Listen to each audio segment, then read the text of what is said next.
starting in chapter 31. Philip had some tests today, and he wasn't feeling quite up to it. He was not able to drive, and Lee wasn't feeling good, so he was stuck at the house. So we're going to have class without him tonight. Isaiah, starting in chapter 31. Get over there. We'll run through this quickly and then get into Acts. We have chapter 31. What's the gist of chapter 31? God said there's no help from Egypt. Yeah, don't rely on Egypt, right? See, God, who's going to defend for them? God's going to defend them. Don't rely on Egypt. Okay, chapter 32. What have y'all got? Says a king will reign in righteousness. A king's reign in righteousness. Okay. What about 33? The judgment of God. The what? The judgment of God. Judgment of God. Okay. I've got salvation for those who trust in God. How about chapter 34?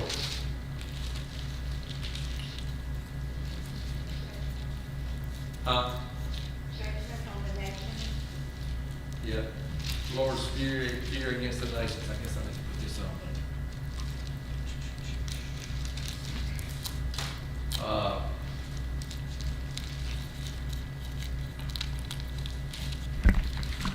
Chapter 35. What's the gist of it? Mine's got the titles, The Highway of Holiness. Mine says Zion, happy future. Mm-hmm. Future glory of Zion. Future glory of Zion. Okay. Messianic is what this is. Mm-hmm. What about chapter 36? Zachary. Yep. What's he trying to do? They Judah gonna take over Judah. Yeah. He's trying to persuade them that they don't have a chance, right? He's trying to persuade the people not to trust in the Lord, and he gives all the examples of all the other nations that he's destroying.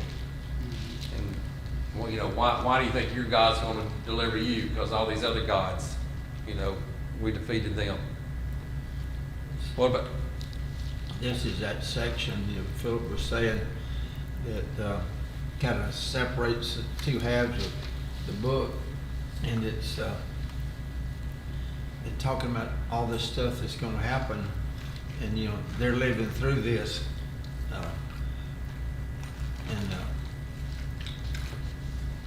Assyria is about to take the northern kingdom away, and so this is one deliverance just before it What happens? yeah, and get a relief, and then there's more prophecies about watch out, watch out, watch out. Mm-hmm. Then and Isaiah generally goes back to some messianic message of how it's going to be, like from chapter 2. Mm-hmm. The kingdom would be set up in the mountain of the Lord's house in Jerusalem. So that continual reference to the days of the church and the Lord's coming. Right. The Messianic first age. age. Right. That's what- Yeah. David's, like you said in verse 18, he told them, "Beware lest Hezekiah persuade you, saying, the Lord will deliver us. Has any one of the gods of the nations delivered its land from the hand of the king of Assyria?" Right. But what he's forgetting is all those people he's calling gods of those nations are false gods. Right. And I think he doesn't even, he points that out somewhere, doesn't he? I remember reading that somewhere. Talks about them being idols. Yeah. Yeah. They wasn't really truly gods, Right. So, okay. 37. What takes place? What does Hezekiah do? He pleads to God to save him. And he does, doesn't he? How's he saving him? They woke up dead. They were just, Gave him 15 more years. yeah, give him 15 more years of life. That's in chapter 38, but 37, It's in the difference that killed the son of Syria, right, wall. right. You reckon it's a natural when he woke up and seen 185,000 dead, thought, maybe I should have said that, what I said Yeah. about their God. Right. I need to take that back. Didn't have it long, when he got back, he got killed again. Right. Yeah, a whole lot of people in history have said that. Uh-huh. Yeah. It comes back to Biden, doesn't it? And you wonder why he wasn't killed. But the prophecy was that he was going to be killed when he went back. So, and he was, exactly. And he was Exactly. gonna go home the way he came. That was in part of the prophecy too. Mm-hmm. So, You know, you think about this, and Israel had just seen God save them. They didn't lift a hand, didn't do anything, yet they still won't follow him like they're supposed to. yeah. Well, you have to wonder, what are they thinking? Yeah. What are they thinking? Okay, chapter 38, Gene kind of points out the main idea. Hezekiah's sick and he gets another 15 years added to his life. Really didn't turn out really well for him, the extra 15 years for the things that went on. It almost, everything's done in God's time. And God's in control of everything, and he was going to take his life. And you see what transpires after he gives him the 15 years. So, but he reassures him that he's going to have 15 years of extra life by what means? How's he show Hezekiah that he's going to have extra? It's going to get well. Yeah, it's a miracle. Turns the sundial back 10 degrees backwards. Chapter 39. What have y'all got? Hezekiah shows all what he calls his wealth, all his things to the Babylonians, who will come back and take all that. Right. So, Yeah, look what we got. He screwed up. Let's bring yeah, the look what enemy I in. got, and now they're going to come and get it. Yeah, let's bring the enemy in here and let them see where it's all at. That just don't make a lot of sense, does it? No, You almost have to think there's a little bit of pride there. yeah, it's like inviting a thief in and giving him the keys to the house. Right. Exactly. Exactly. A lot of pride. Mm-hmm. So, what about chapter 40? I've got here a note in my Bible from 40 to 66 is the Babylonian onslaught. So,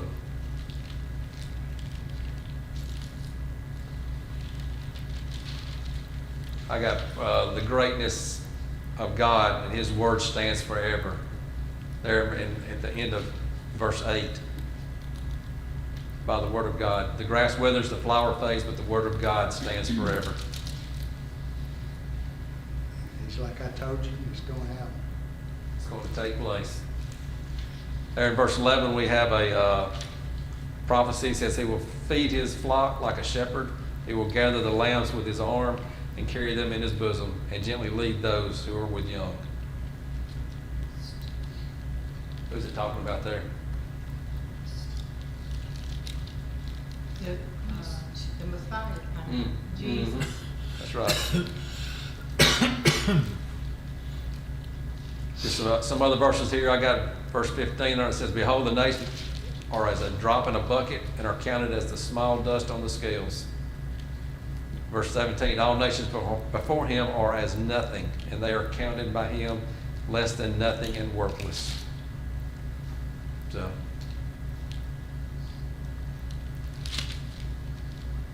look at verse 28. Have you not known, have you not heard, the everlasting God, the Lord, the creator of the ends of the earth, neither faints nor is weary, his understanding is unsearchable. And then you got the famous in verse 31. But those who wait on the Lord shall renew their strength. They shall mount up with wings like eagles. They shall run and not be weary. They shall walk and not faint. Okay? What about chapter 41? What have y'all got? I've got a little note in my Bible about verse 31. Mm-hmm. That wait, where it says that those who wait on the Lord, Mm-hmm. I've got wait is to twine or to bind up my entire life with God.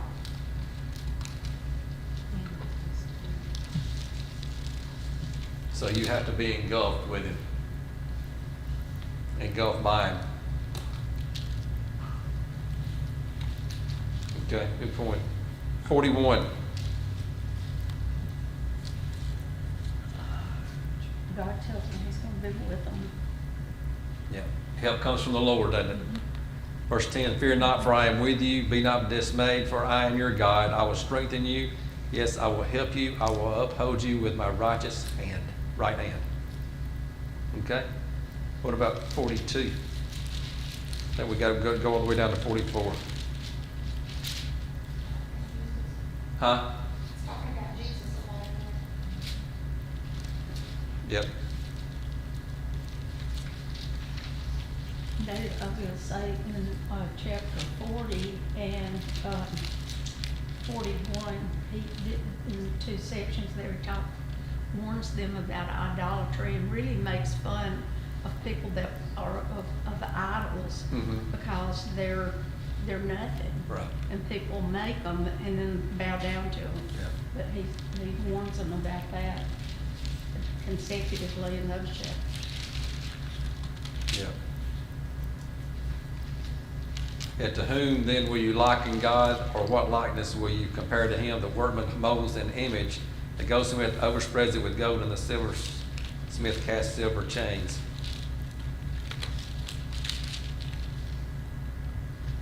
Whoever is too impoverished for such a contribution chooses a tree that will not rot. He seeks for himself a skillful workman to prepare a carved image that will not totter. Yeah. Talks about the idols that are being made.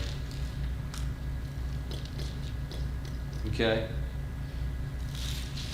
What about 42? We just did 42, didn't we? 43. And there's some prophecy there in verse 7. It says to open blind eyes, to bring out prisoners from the prison, those who sit in darkness from the prison house. That's over in Luke. Okay, 43, chapter 43. What have you got? It's talking about the Redeemer of Israel. Mm-hmm. And would this be still talking about Jesus himself? Yeah, I've got a note here. We are his who are called by his name. There was no God before him nor after him. Then verse 10. Yeah. Okay, what about 44? What have y'all got? What'd you say? Did you say something, Charlie? I just coughed. Okay. But is it dealing with God blessing Israel and then also reminding Israel that there is no other God but him? Right. Yep. I think you're exactly right. I've got a note here on 44. He's the only true God. He will pour out his spirit on them. Those that follow idolatry will have their eyes shut and heart that they cannot understand. This is where you pour out, in verse 3, pour out his spirit on your descendants and my blessing on your offspring. And that blessing was Jesus. Mm-hmm. And then, Also, at the end of 44, it names Cyrus as the one who's gonna allow the people to return from exile. yeah, verse 28. Yeah, that was 400 years before it took place. And in the verse 6, it says, I am the first, I am the last, besides me there is no God. Okay, any comments or questions before we go to Acts?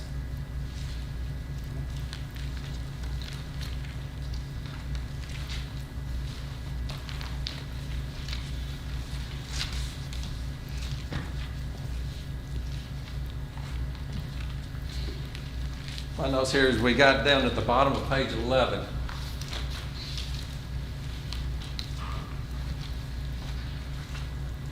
Down to question 19. Acts chapter 13.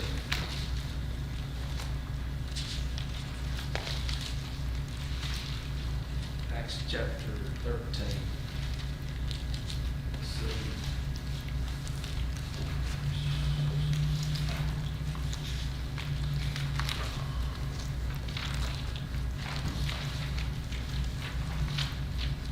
I think we read verses 13 and 14, but I'm going to read that again and then we're going to ask some questions.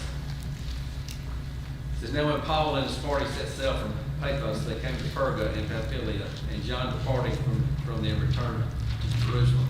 But when they departed from Perga, they came to Antioch in Pisidia and went into the synagogue on the Sabbath day and sat down. So,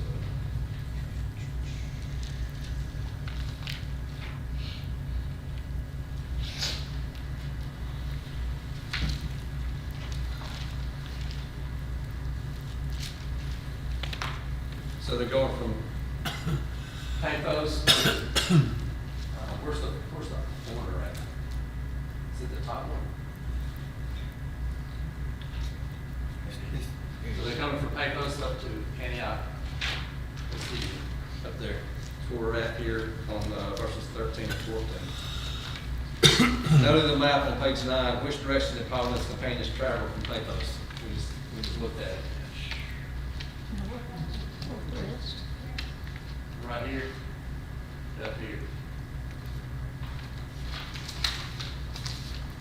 I call it northwest, I don't know if that's northwest or not, it's really more north, I guess. But you see where they went.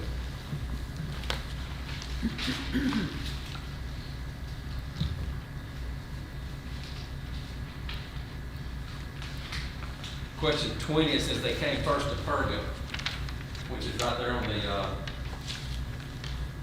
coastline before they went there. And that's actually the question. It says they first came to Perga and Pamphylia. This is approximately 170 miles from Paphos on the island of Cyprus. So, good little journey. Verse 21, what of significance happened at Perga that would later determine who went where and with whom? John Mark. Yeah, John Mark left them. Yep. And who does he end up going with? Barnabas. Yeah. On the second, Huh? on the second. That's right.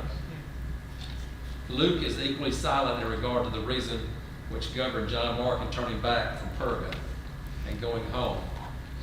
He does not even hint at this point that his reason was unsatisfactory to either of John's companions, though he shows plainly farther on in chapter 15, verses 37 to 39. That is, it was extremely so to Paul. It is very plausibly conjectured by Mr. Housen that he was moved by fear of robbers in the mountains, which they would have had to cross in passing to the interior, he says. No population through the midst of which Paul ever traveled abounded more in these perils than of robbers, of which he himself speaks, and the wild and the lawless clans of the Pisidian highlands. Preachers were not burdened with money to attract robbers. But John knew the robbers sometimes kill men and then search for their money. Remember that John Mark will become a valuable servant of the Lord and helper to Paul. So from that, he had, I guess, he reasoned, why he didn't want to go. Sound like he couldn't get over his fear. Yeah, I guess. It probably wasn't like a vacation. Well, probably wasn't. Probably pretty rough. So. Once arriving, question 22, in Antioch of Pisidia, what setting gave Paul the opportunity to speak? They were in the synagogue Sabbath. on the Sabbath day. Mm-hmm. Yeah, that's a common thread. Wherever he went, there's a synagogue there, he went there. This Antioch was approximately 120 miles north of Perga. So I don't know, that's 120 miles, how much they travel in a day? I think maybe a week or so to get there, something like that. Maybe less, maybe a little bit less. Like walking from here to Atlanta. Yeah. But I'm not sure exactly how far they average walking. It seemed like they always wound up on the Sabbath where they could worship. Mm-hmm. No matter what was going on, they got there. Right. So if they had to stay a couple of days, they made sure they could worship. Somewhere like If they need to travel a little bit more to get there early or whatever, to make sure, you know, that's a interesting point that you pointed that out. I mean, you have to think about when you're on vacation. Do you plan your vacation around what you're gonna do or where you possibly might can go worship? But at this time, they wouldn't be worshiping on the Sabbath. They weren't worshiping on the Sabbath at this time. There would be people there to talk to Uh-huh. preach to, but they didn't worship on the Sabbath at They this just read the time. law? We're in the new covenant. Yeah, they just So read the they law. wouldn't have been worshiping on the Sabbath, it'd be on the Lord's Day, Yeah, right? so they just gathered to read the law. But there were a lot of people there, and they were there because they were Jews, and it was Sabbath, that's true. But Paul wouldn't have been worshiping on the Sabbath. It just gave him an opportunity because they Just were, because of people, They were but not to gathered there. worship on the Sabbath.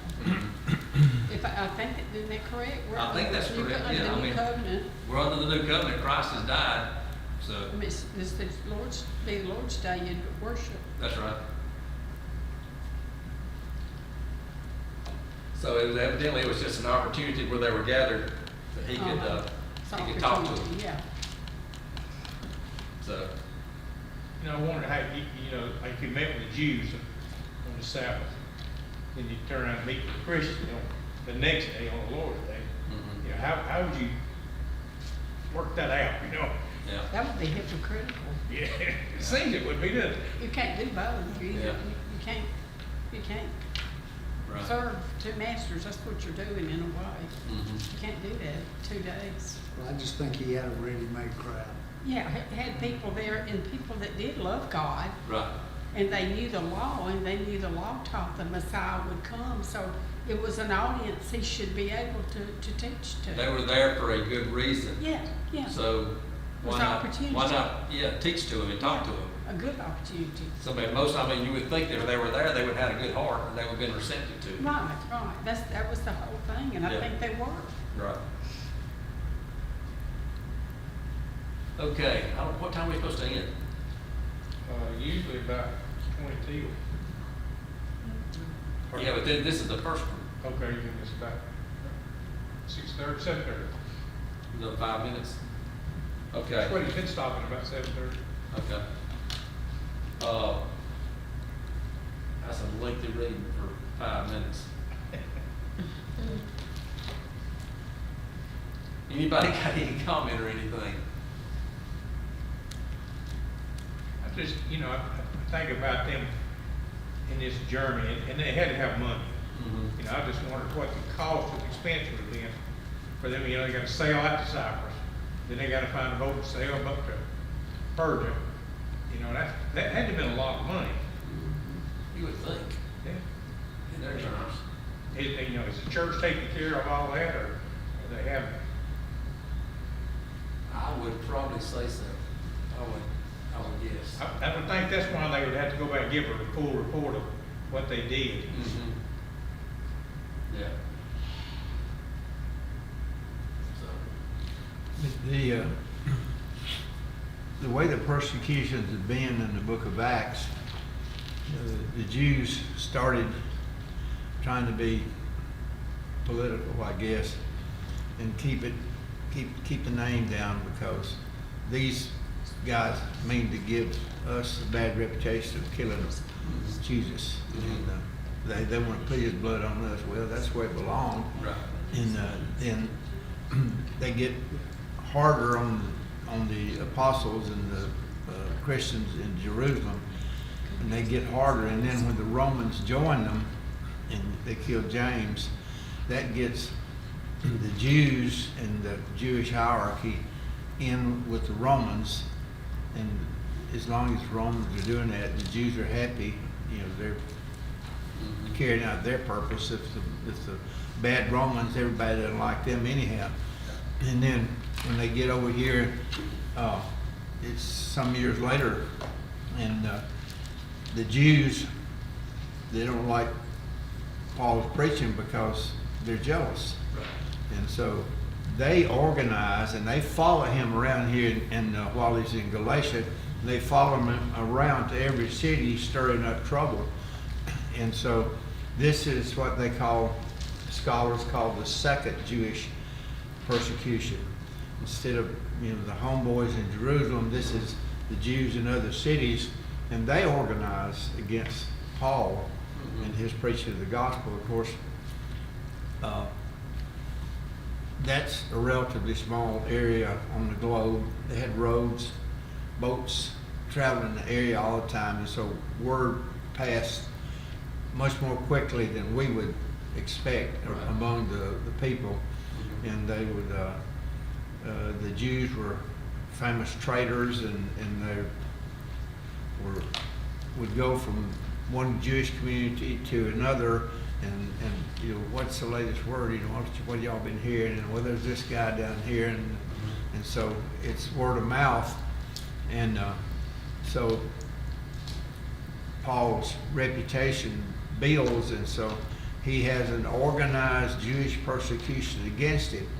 And then, you know, the city officials, like in Philippi, you know, he's a Roman citizen and they beat him. That's the no-no. Right.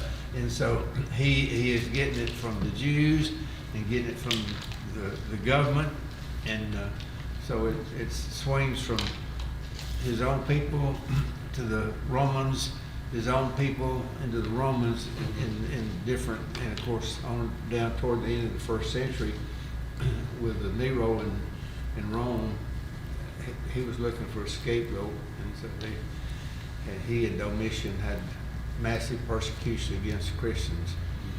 And so it seems even with all that going on, and you know, the death of Paul himself and John late in the first century, the word was still, people were picking up on the word, becoming Christians.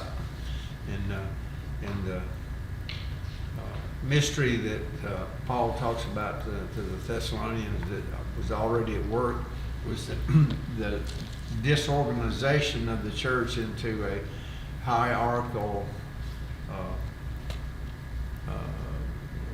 popes and priests and basically a political organization was made out of the early church. And of course, later on when Constantine declared to put the cross on his shields of his soldiers and called it the Holy Roman Empire, and we completely transformed the Lord's Church into a political organization. And so just see all the ebb and flow, you know, in 100 years is not a long time for all that to have taken place. In the middle of it, what Jesus warned about in AD 70, then Jerusalem was destroyed and all the temple records burned. And so the Jewish system, once and for all, was destroyed. You know, when I guess it's Jeremiah 31 talks about the new covenant, because they broke the old covenant and there was necessity to have a new one, and then they are trying to break the new covenant. The Jews are. And heard a fellow say on the radio the other day, was pleading for financial aid for poor people in Jerusalem. People suffered from all those wars and bombings and stuff over there. And he said, you know, we all need to help God's people. They weren't once were God's people, they're no more God's people. God's people, Galatians 6, I guess, says, we're the Israel of God, Right. His kingdom, and so the historical picture of it is very interesting to follow, and then we get all the details on Paul's life and the work that he did, and the opposition that he had. Wherever he was going, he was going to have opposition. And, the devil was trying to. And you think, I mean, he's getting it from the Romans, he's getting it from the Jewish leaders. You gotta think, why don't he just cash it in? It really shows the commitment for him to spreading the gospel, the importance of it. So he really put up with a lot to spread the gospel. Looks like the devil didn't miss very many opportunities to try to stop him, though. Right. Yeah. He tried to hinder him all he could. So, If I can stamp it out before it gets started. yeah, that's what he tried to do. The more he tried to stamp it, the further it went. That's right. It's amazing.